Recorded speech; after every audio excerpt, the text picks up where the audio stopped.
Glória a Deus, estamos aqui na programação Deus é Fiel da Rádio Querigma, a rádio que tem uma mensagem de Deus para você. Daqui a pouquinho estaremos aqui, com o nosso querido irmão Daniel, nos trazendo a palavra do Senhor aos nossos corações. Que Deus possa falar grandemente com você, que está sempre aí participando conosco, sempre aí, ligadinhos na programação. Eu tenho certeza que Deus tem algo para o seu coração nesta tarde, Que você possa receber aí a presença do Senhor sobre a tua vida. Eita glória, o ambiente está gostoso. Tenho certeza que Deus há de fazer grandes coisas aqui em nosso meio. Não é verdade, irmã Ruth? Ruth Oliveira, Deus te abençoe, minha querida. Deus abençoe, Melissa. Glória a Deus. Vão entrando aí, meus queridos. Vão participando aí, que o nosso querido irmão já vai estar entrando aí com a palavra do Senhor aos nossos corações. Pode deixar, já está aqui pedido já de oração, aqui já está anotadinho já, viu, minha querida? Nós vamos estar orando, intercedendo aqui por todos vocês daqui a pouquinho após a palavra do Senhor. Coisa linda, estamos aqui na presença do Senhor. Glória a Deus.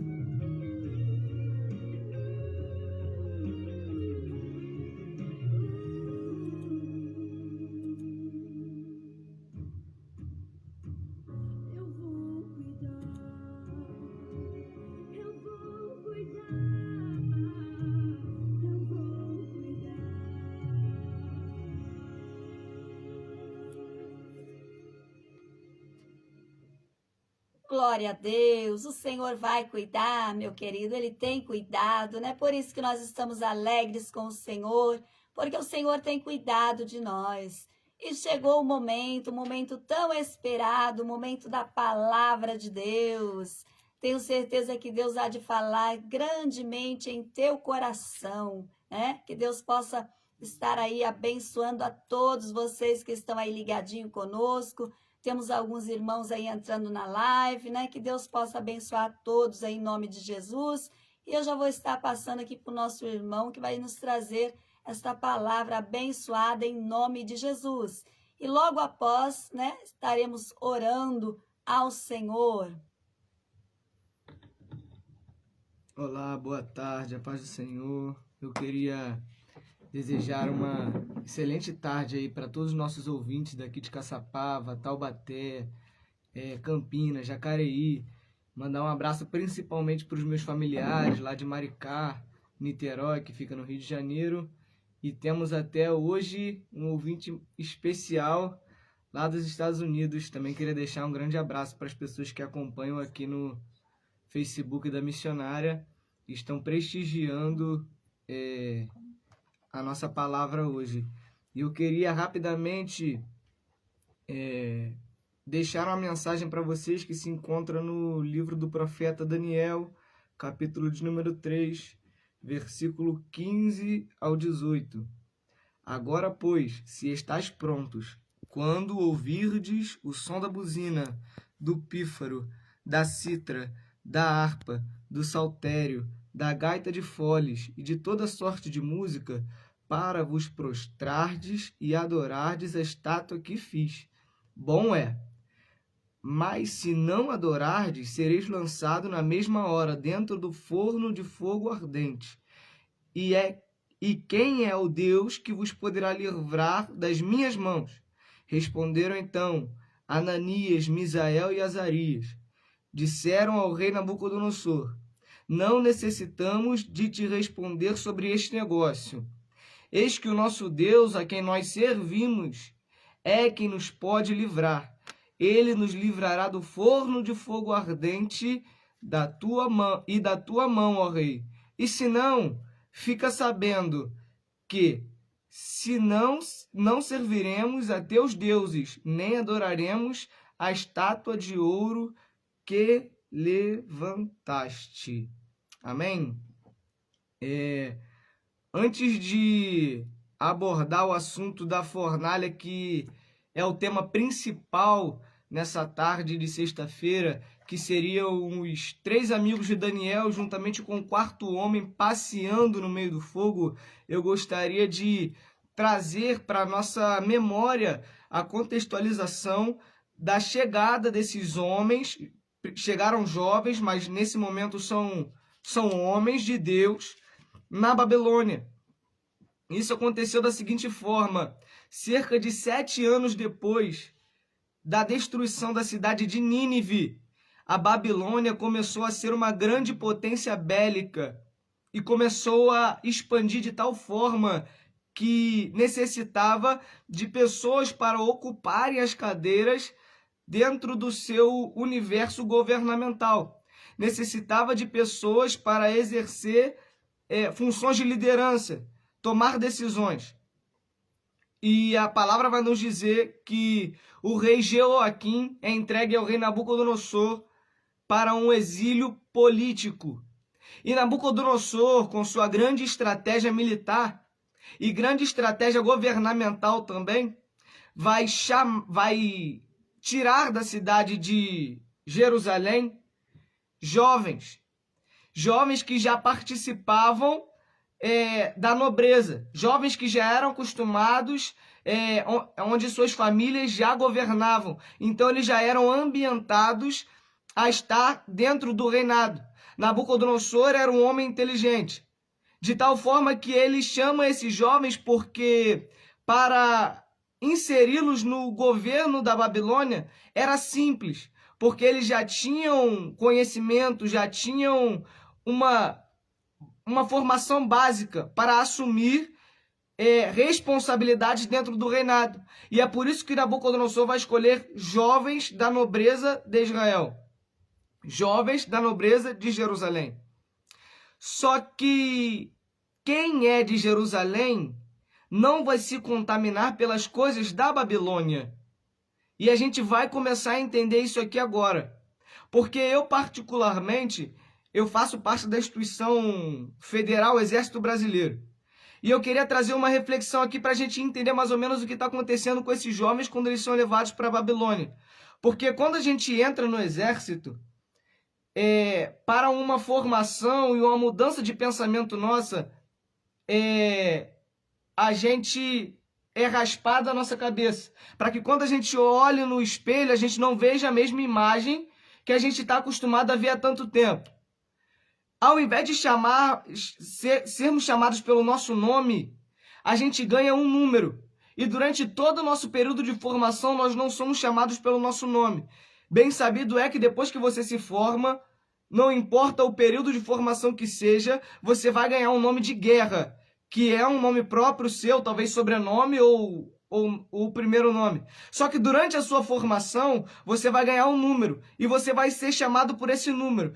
E a ideia principal nesse negócio é que quando você olha no espelho, você não vê a sua imagem que você está acostumado. Quando você é chamado pelo seu número, você não se lembra de como você era chamado antes. E é por isso que quando Daniel, Misael, Azarias e Ananias entram na Babilônia, a primeira coisa que fazem com eles é mudar o seu nome. O nome desses jovens que louvavam o nome do Senhor. O nome de Daniel, por exemplo, significava Deus é meu juiz. E quando eles chegam na Babilônia, recebem o nome de Beltesazar, que agora o nome que querem colocar nele na Babilônia adora um Deus da Babilônia. Só que quem é de Jerusalém não aceita ser chamado por nome de Babilônia. Quem é de Jerusalém não se contamina com os manjares da Babilônia. Quem é de Jerusalém vai continuar sendo chamado pelo nome que adora ao Deus de Jerusalém.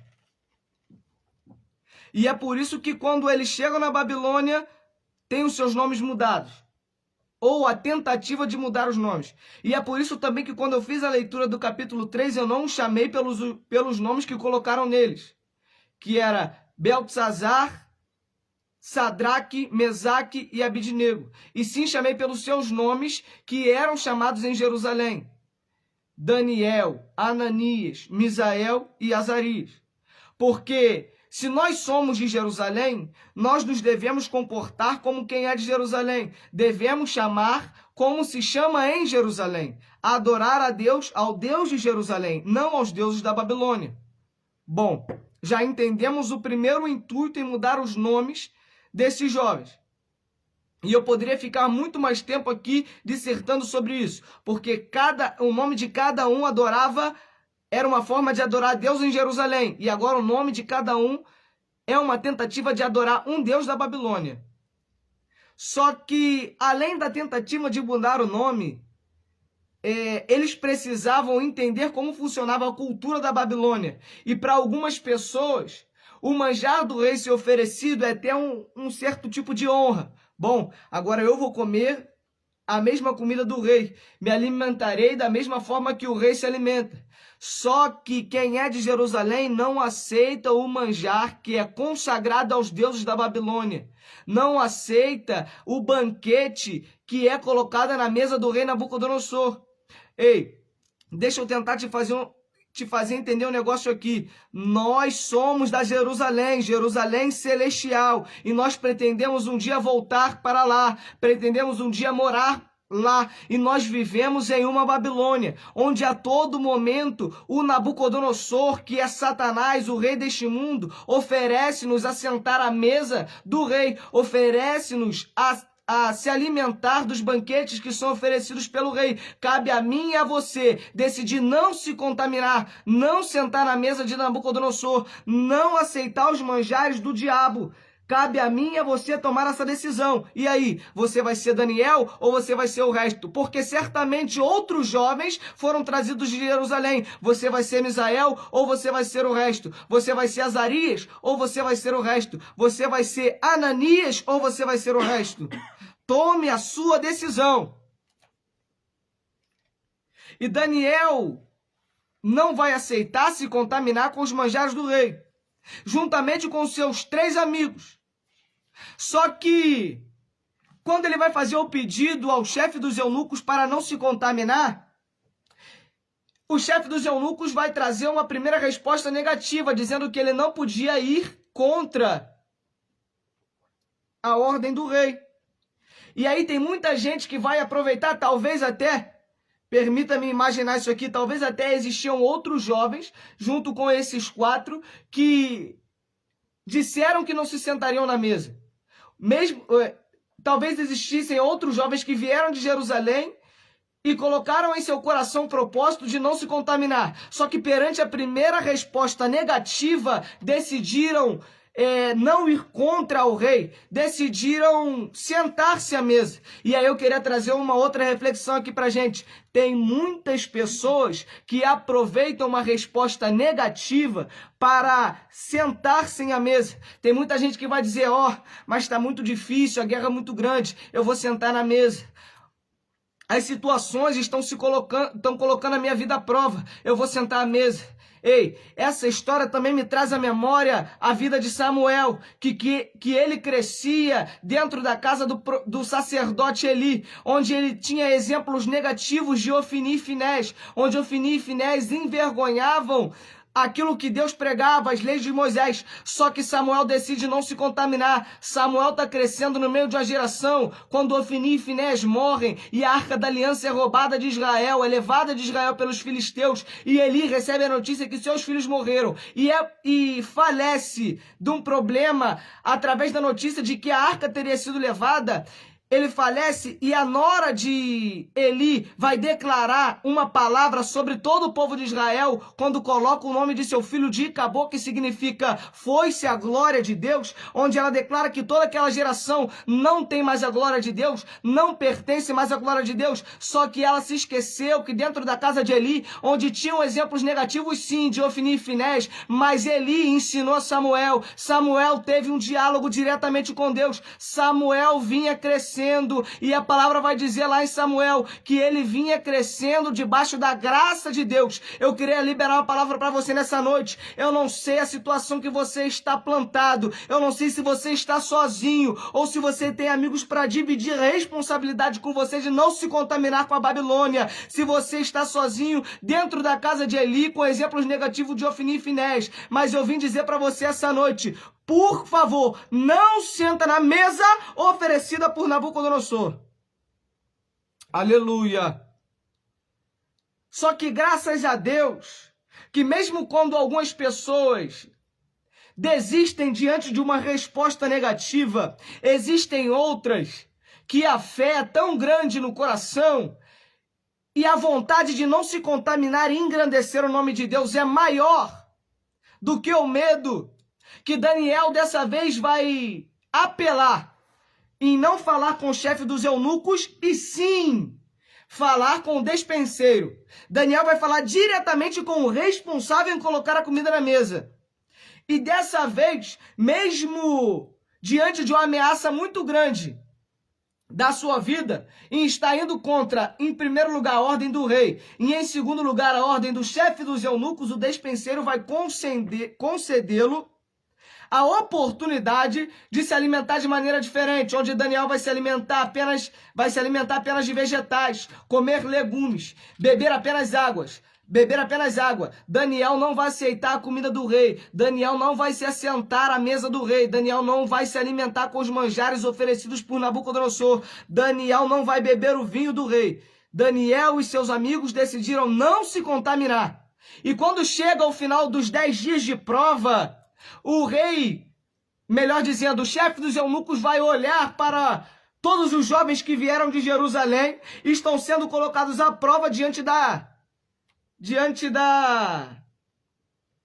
dieta que estava sendo oferecida para eles, da alimentação que vinha sendo oferecida para eles. E aí, o chefe dos eunucos não vai entender muito bem como é que esses 4 jovens, não se alimentando da mesma forma do que os teoricamente se alimentavam melhor, parecem mais bonitos, a pele estava mais bonita, eles estavam mais fortes, estavam melhor alimentados. E tem muita gente que olha para a nossa vida e critica muitas vezes por a gente não se assentar à mesa de Nabucodonosor e acha que a gente é retrógrado e acha que a gente é quadrado por não deixar se contaminar pelos manjares oferecidos por Satanás na mesa de Nabucodonosor nesse mundo, e vai olhar para a gente e não vai entender como é que a gente prospera, como é que a gente cresce no meio de um tempo de crise, como é que você está dando glória, como é que você ainda está ofertando. Deixa eu dizer para você uma coisa, sabe como é que isso acontece? É porque quem é de Jerusalém não se aceita contaminar com as coisas da Babilônia, é sustentado pelo Deus de Jerusalém. Quem é de Jerusalém e não aceita a comida da Babilônia é alimentado pelo Deus de Jerusalém. O Deus de Jerusalém me mandou aqui nessa tarde para dizer para você, não se assenta na mesa, porque o que ele tem para você depois desses 10 dias de prova é muito melhor e muito maior do que ele tem para todos os outros que aceitaram se contaminar. Aleluia! Eu estou sentindo Deus aqui. Aleluia!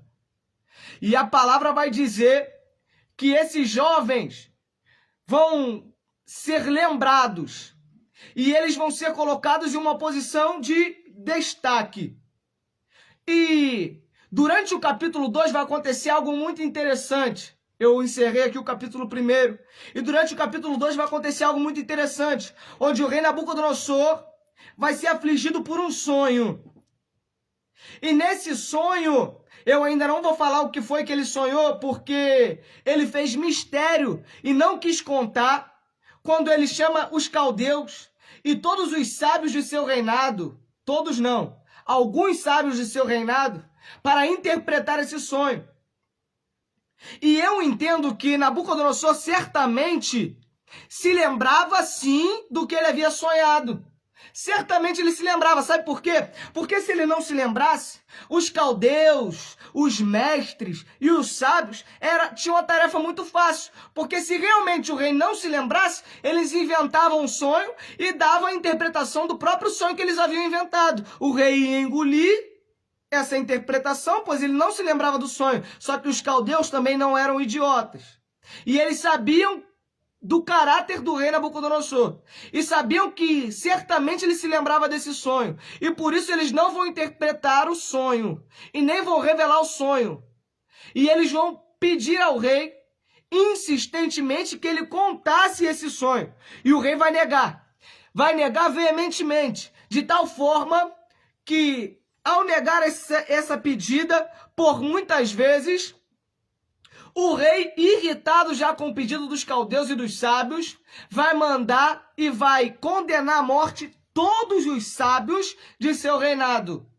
Todos aqueles que teoricamente, poderiam trazer a revelação desse sonho e interpretar esse sonho. Só que Daniel e seus amigos, quando ficam sabendo dessa história, não se agradam muito.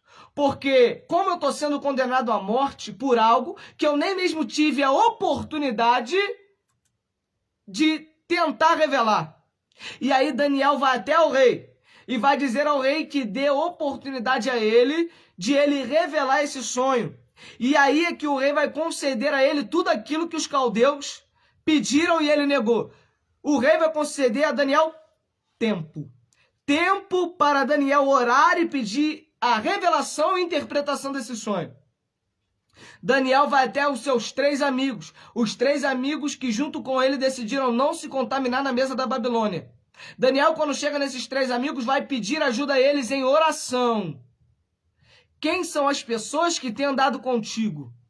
Quem são os seus amigos? Os seus amigos numa situação em que você está condenado à morte, talvez até algo menos relevante, em que você está passando por uma situação terrível, uma situação que você está passando no estreito, o vento se levantou, as ondas se fazem contra o teu barco. Os seus amigos são amigos que vão te ajudar em oração? Ou os seus amigos são aqueles que vão dizer que já era, que acabou, que está terminado? Quem são as pessoas que você tem andado? Quem são as pessoas que você tem contigo do teu lado? Quem são as pessoas que você tem dividido a responsabilidade da sua vida?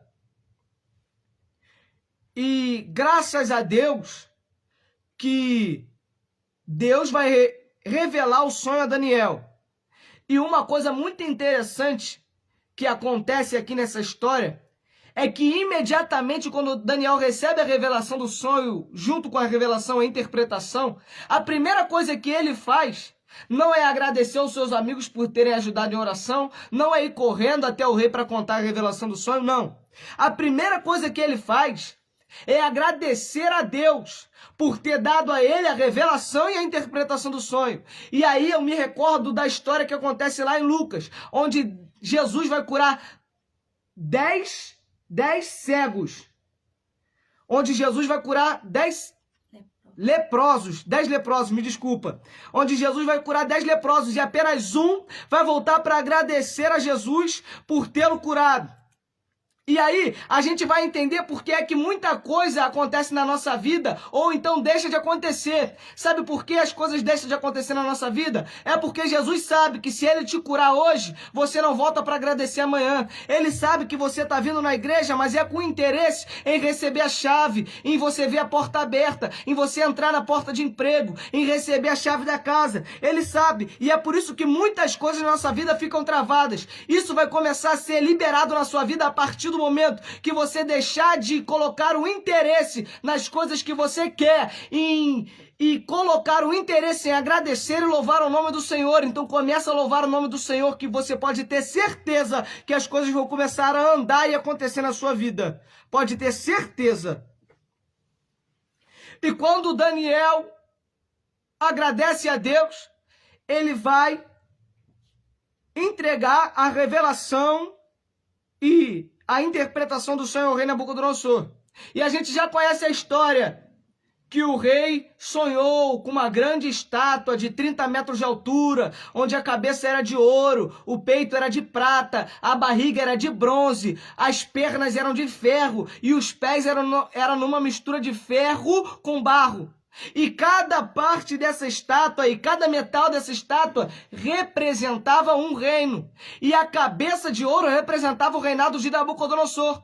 Só que o rei, em sua prepotência, esquece que na mesma interpretação desse sonho, uma pedra sem ter sido lançada vai atingir essa estátua e vai derrubá-la.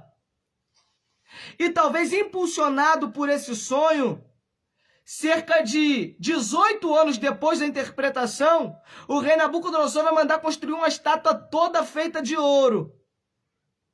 E vai mandar com que todos que se fizessem presente na província de Dura, ao toque de todos os instrumentos que já foram citados na leitura da palavra, se prostrassem perante a estátua que ele havia feito. Nessa passagem aqui, aparece somente Misael, Ananias e Azarias, porque no final do capítulo 2 do livro de Daniel, a gente vai ver que ele é colocado à porta do reino.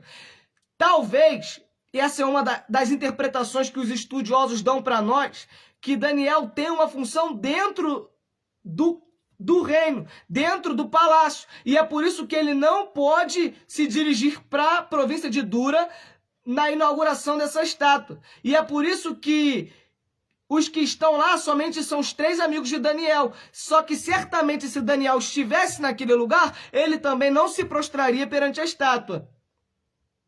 E a gente conhece a história que os instrumentos vão ser tocados e esses 3 homens de Deus não vão se prostrar perante a estátua.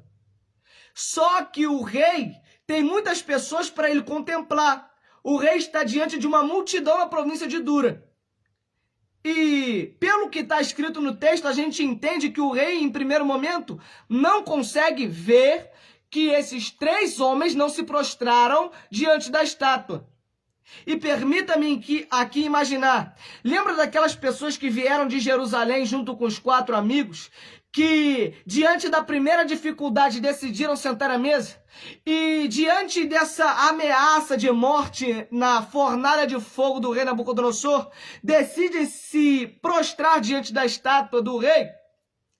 Essas são as mesmas pessoas que vão olhar para os 3, que da mesma forma decidiram não se contaminar, agora decidem não adorar a estátua do rei e não se prostram. São as pessoas que vão olhar para eles e não gostar da atitude que eles estão tomando. E vão olhar para o rei e vão dizer, vão denunciar: ei, rei, eu sei que o senhor teve muito trabalho para construir essa estátua. Essa estátua é para adorar o teu nome. Só que tem 3 pessoas aqui que vieram e estão agindo de má fé e decidiram não se prostrar perante a sua estátua. Quem são essas 3 pessoas? E é aí que essas pessoas vão apontar e vão sacar da massa, vão sacar de toda a população e pôr perante todos, diante do rei. E aí o rei vai fazer uma segunda prova com eles. E é mais ou menos o que o rei diz para eles, é assim: ei, escuta-me. Tá vendo aquela fornalha? Se vocês não se prostrarem perante essa estátua, se vocês não adorarem essa estátua ao toque de todos esses instrumentos, vocês serão lançados naquela fornalha. Só que quem é de Jerusalém sabe que o Deus de Jerusalém é quem garante. E é por isso que eles vão dizer, quando o rei pergunta: quem é que vai poder livrar vocês da fornalha? Eles vão responder: quem pode me livrar é o meu Deus e o Deus de Jerusalém. E, rei, fica sabendo um negócio: se ele não livrar da tua mão, ele vai continuar sendo Deus. Sabe o que eles estão dizendo? Eu posso estar enfrentando essa luta, mas eu sei quem me garante. Eu posso estar enfrentando as acusações, mas eu sei quem me dá força. Eu posso até estar sendo ameaçado de morte, mas eu sei quem me garante. E sabe de uma coisa, ó rei? Eu posso até morrer no meio dessa luta, mas o meu Deus, independente se eu morrer ou se eu não morrer, se ele me livrar, se ele não me livrar, se ele abrir a porta ou manter a porta fechada, se ele me entregar a chave ou não me entregar a chave, o meu Deus ainda é o Deus de Jerusalém. Ele ainda é o Deus de Jerusalém. E é por isso que esses homens, quando toca a segunda vez, permanecem firmes diante daquilo que eles tinham no coração de não se prostrar perante a estátua. Só que quando eu tenho a imagem na minha cabeça, porque eu gosto muito de imaginar o que estava acontecendo ali, e eu costumo ter a imagem e formar uma imagem como se fosse um filme, onde eu vejo esses 3 jovens perante o rei, contemplando a estátua, crendo que Deus os livraria da fornalha, crendo que Deus daria vitória. E eu me lembro da história que acontece com Pedro, onde Pedro é chamado por Jesus para sair do barco. Só que a história vai nos contar que ele, sentindo o vento, olhando as ondas e tirando o foco de Jesus, vai afundar. Pedro é a personificação perfeita da luta que acontece no coração desses 3 jovens. Pedro é a personificação da luta entre o medo e a fé. A fé vai ser descrita por Paulo como firme fundamento das coisas que não se veem, mas se esperam. A fé vai ser descrita por Jesus como aquilo que você vai usar para transportar as montanhas e lançá-las no mar. Só que quando Jesus diz isso, ele não está dizendo para a gente simplesmente ou literalmente pegar montanhas e lançá-las no mar pela nossa fé. Jesus está dizendo que as coisas que a gente pode alcançar através da nossa fé são coisas impossíveis ou então inacreditáveis. E é por isso que Pedro, quando tem a fé mais forte do que o medo, consegue caminhar por sobre as ondas, consegue caminhar por sobre o mar. Só que a história vai nos dizer que quando Pedro deixa de contemplar Jesus e começa a sentir o vento, olhar as ondas e sentir o vento contrário, Pedro vai afundar. Sabe o que está acontecendo aqui? É porque a fé é alimentada pela voz de Jesus dizendo vem. A fé é alimentada pela imagem que Pedro tem, fixando os olhos em Jesus e crendo que é Jesus a quem ele está caminhando. Só que o medo dele vai ser alimentado quando ele tira o foco de Jesus e começa a contemplar o vento, as ondas, a tempestade. E é por isso que muitas vezes as situações que a gente enfrenta na nossa vida começam a se tornar muito difíceis, porque a gente deixa de focar em Jesus e ouvir a voz dele dizendo vem e começa a prestar atenção nas coisas que estão alimentando por fora, que fazem a gente acreditar que a tempestade é muito maior do que aquele que nos chamou. Quando a gente começa a ver os jornais e crer que a pandemia é tão forte que ela não pode ser vencida por Jesus, a gente começa a criar um medo muito grande em nós. É certo e é sabido que a pandemia, sim, é um problema muito grave. Só que a gente precisa crer que Jesus, se for da vontade dele, vai nos livrar de todo o mal, não importa qual mal venha se levantando diante da nossa vida. E agora eu volto para esses 3 jovens, onde a luta entre o medo e a fé, quem vai perder é o medo, porque a fé está muito mais alimentada. Eles acreditam muito mais em Deus do que têm medo da morte pela fornalha. Esses jovens vão permanecer firmes diante da promessa que haviam feito de não se contaminar e não adorar a nenhum outro Deus da Babilônia. E esses jovens vão ser lançados na fornalha. E quando eles são lançados na fornalha, os homens que o lançam na fornalha, que havia sido aquecida 7 vezes mais, vão morrer. Mas entenda uma coisa, eu não vim aqui na tarde dessa sexta-feira pregar para você e dizer que nem mesmo os mais fortes da Babilônia, quando lançarem você no fogo, vão morrer. Não, eu não vim pregar uma mensagem vingativa, negativo. Eu vim pregar uma mensagem e dizer para você que se você colocar a fé em Deus e acreditar em Jesus, onde até mesmo os mais fortes da Babilônia não resistem diante da tempestade e do fogo que se apresenta diante da sua vida, nem entraram dentro da fornalha que você entrou. Ao invés de Deus não te sustentar, ele vai enviar um quarto homem para passear no meio do fogo contigo. Ele vai enviar uma outra pessoa, um ser divino, para passear no meio do fogo contigo, onde nem os mais fortes da Babilônia suportaram chegar perto. Você está passeando no meio do fogo, simplesmente porque colocou a fé em Jesus e acreditou que ele era o único que podia te livrar de todo o mal e da fornalha. Só que entendam uma última coisa aqui, e eu já estou terminando. Colocar a fé em Jesus, crer que Deus pode te livrar e vai te dar vitória depois da fornalha, não te livra de ser lançado na fornalha.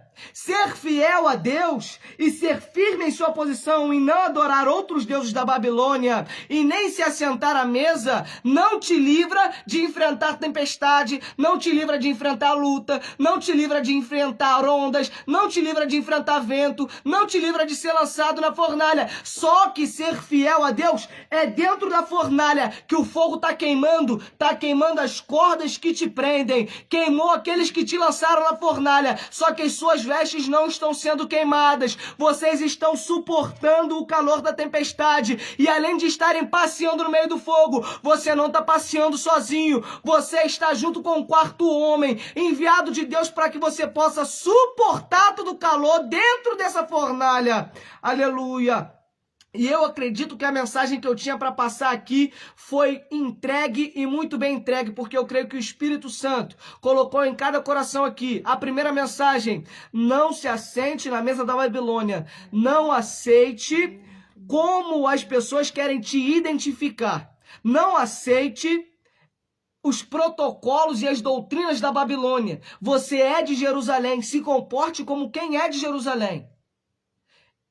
Mesmo diante das tempestades da vida, diante das ameaças da vida, não se dobre perante as estátuas da Babilônia.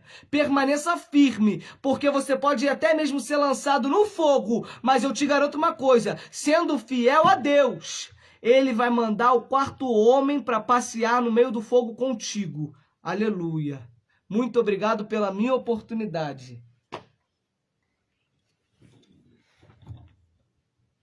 Glória a Deus, né, por esta palavra abençoada em nome de Jesus, né, que Deus possa continuar abençoando aí o jovem Daniel, né, que Deus possa estar honrando a cada dia. Agora nós vamos estar fazendo a oração, né, já temos aqui alguns pedidos de oração, vamos estar aqui apresentando, né, para que o Senhor venha entrar com providência, venha dar vitória a cada um, né, meus queridos. Pai maravilhoso Deus, neste momento, Senhor, nós nos prostramos aqui diante da sua presença, Pai. E nós apresentamos a Ti, meu Pai, a este ouvinte, esta ouvinte, Pai, que neste momento está intercedendo juntamente conosco. Só o Senhor conhece, Pai, as dificuldades, as lutas, as barreiras, mas diante desta palavra que já foi ministrada aqui nesta tarde, Pai, nós cremos que o Senhor está conosco, meu Pai, que o Senhor já nos deu vitória, Pai. Toma, Senhor, nas tuas mãos, meu Pai, esta causa, Senhor, do teu servo, da tua serva, Pai, que neste momento está aí apresentando a Ti, meu Pai. Eu apresento ao Senhor a irmã Fabiana Zola, Pai, que tem pedido, meu Pai querido, para que nós intercedêssemos por ela nesta tarde, Senhor. Eu não sei a necessidade da tua serva, mas sei que o Senhor é maior, meu Pai, do que qualquer necessidade e que o Senhor é poderoso, meu Pai querido, para dar vitória, Senhor. Visita, meu Pai querido, a tua serva neste momento, Pai. Entra com providência na sua causa, Senhor. Tira os impedimentos, as barreiras, Senhor, e concede, meu Pai querido, aquilo que deseja a tua serva, Pai. Toma nas tuas mãos, meu Pai querido, também o pedido que o nosso irmão Wagner, meu Pai, está fazendo nesta tarde, Senhor. Que o Senhor venha entrar com providência nesta causa, na justiça, Pai. Que o Senhor venha dar vitória, Senhor, naquilo que ele tem apresentado, tem colocado diante do Senhor. Abençoa todos os adolescentes, meu Pai. Abençoa o Pablo, Senhor, meu Pai. Que o Senhor venha ajudá-lo, Senhor, neste momento difícil, meu Pai. Que o Senhor venha repreender todo esse espírito da enfermidade, da doença, meu Pai querido. Que o Senhor venha ajudar, meu Pai, que ele venha se colocar de pé, Senhor. Que o Senhor venha dar saúde, Pai. Que o Senhor venha dar força, Pai. Tem de misericórdia, meu Pai. São tantas vidas que estão necessitadas. São tantas almas, meu Pai querido, que necessitam da providência do Senhor esta tarde. Repreende, Senhor, todo espírito da enfermidade, da doença, da fome, Pai. Vai jogando por terra agora, meu Pai querido. Abre, Senhor, as portas, meu Pai, que se encontra fechadas, Senhor. Olha, meu Pai, para esta irmã, para este irmão que necessita, meu Pai, de uma porta aberta, Senhor. Para que esteja levando o alimento, meu Pai querido, para o seu lar, para a sua família, Senhor. Alcança, meu Pai querido, esta mãe, este pai que tem chorado pelo seu filho, pela sua filha, Pai, que muitas vezes está no meio das drogas, no meio do vício, no meio da prostituição. Entra, meu Pai querido, com providência, Pai. Toma, Senhor, a irmã Melissa nas tuas mãos, meu Pai, onde ela tem pedido sempre oração, meu Pai. Que o Senhor venha dar solução para a tua serva, Pai. Visita, meu Pai querido, a Andréia, Pai. Visita, meu Pai, a Luísa, meu Pai querido, Souza Melo, Pai. As suas petições, aquilo que ela tem apresentado, aquilo que ela tem colocado diante do Senhor, meu Deus. Alcança o seu lar, a sua família, dá vitória, Senhor. Liberta, transforma, meu Pai. Faz uma obra gloriosa, Senhor. Abençoa a Daiane, meu Pai querido, a vida do seu esposo, meu Pai querido. Toma, Senhor, nas tuas mãos, meu Pai querido, esses pedidos que estão sendo apresentados, porque eu creio, Pai, que nós não estamos aqui, meu Pai querido, simplesmente por estar, mas nós estamos aqui, meu Pai, intercedendo, buscando, meu Pai, a tua face, face. E nós cremos no poder, meu Pai querido, daquele que ora, meu Pai, daquele que se apresenta diante do Senhor, papai. Visita, meu Pai querido, esta causa e da vitória. Tira, Senhor, todo esse impedimento, toda essa barreira, meu Pai, que muitas vezes se põe à frente, para que nós venhamos, meu Pai, desistir, desanimar, meu Pai. Mas maior é o Senhor que está conosco do que aquilo que está no mundo, ó Pai. Toma, Senhor, nas tuas mãos agora, meu Pai, esta serva, esse servo, que tem sido vaso, que tem sido instrumento do Senhor, meu Pai, na tua obra, Deus. E neste momento, nesse instante, ela necessita de uma providência do Senhor. E o Senhor é poderoso, meu Pai, para ir além dos nossos pensamentos. O Senhor é poderoso para entrar onde nós não podemos entrar, Senhor, para fazer aquilo que nós não podemos fazer, meu Pai. Entra, meu Pai querido, agora, meu Pai querido, e age, Senhor, nesta vida, Pai. Age, meu Pai querido, nesta enfermidade, repreendendo ela, tirando ela neste momento, Pai. Que toda essa dor, meu Pai, que teu servo e tua serva neste momento está sentindo, venha ser repreendida agora no teu nome, Senhor. Que essa porta, meu Pai, que se encontra fechada, venha se abrir, ó Deus. Que, Pai querido, o Senhor venha tomar, meu Pai, esse servo, essa serva nas tuas mãos e venha devolver a ele, meu Pai, as forças. Venha, Senhor, renovar o seu ânimo, meu Pai querido. Toma, Senhor, as tuas mãos agora, Pai. Todas essas vidas que estão diante do Senhor não estão diante de nós, Pai, mas está diante do Senhor.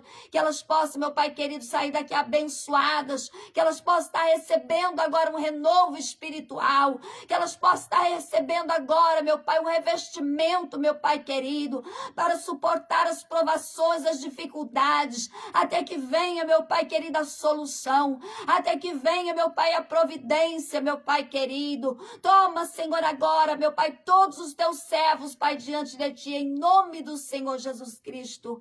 Amém. Glória a Deus. Amém. Que Deus possa abençoar todos aí, em nome do Senhor Jesus Cristo. Deus abençoe pela participação aqui conosco, irmão Daniel. Que Deus continue te honrando, te abençoando. Um super abraço, um super beijo a todos os nossos queridos ouvintes. É você que está sempre aí ligadinho conosco, acompanhando a programação, nos ajudando a fazer essa programação. Que Deus possa derramar chuvas de bênção sobre a vida de vocês. Daqui a pouquinho temos aí a programação aí da nossa querida irmã Sara, de Bem com a Bíblia, né? A partir das 17 horas e depois logo mais às 19 horas e 30 minutos, aliás, às 20 horas, estou errando a hora aqui, às 20 horas temos aí Momento Jovem com Mateus e Miriam, né? Que Deus possa abençoar a todos aí. E amanhã, sabadão, temos a programação Voz Profética, né? Com a nossa irmã Ereni, a partir das 9 horas, vai ter aí um abençoado ministrando a palavra do Senhor. Também às 15 horas, Conectados com Cristo, a tia Joyce e a tia Amanda. E às 16 horas, Resgatando Almas com nosso irmão Glauco, irmão Carlos e irmão Lucas. E Deus abençoe a todos em nome de Jesus. Que fiquem todos aí com a paz do Senhor. Um super beijo em vossos corações. E vamos encerrando ouvindo este lindo louvor, O Dono do Fogo, com Valesca Maísa. Glória a Deus.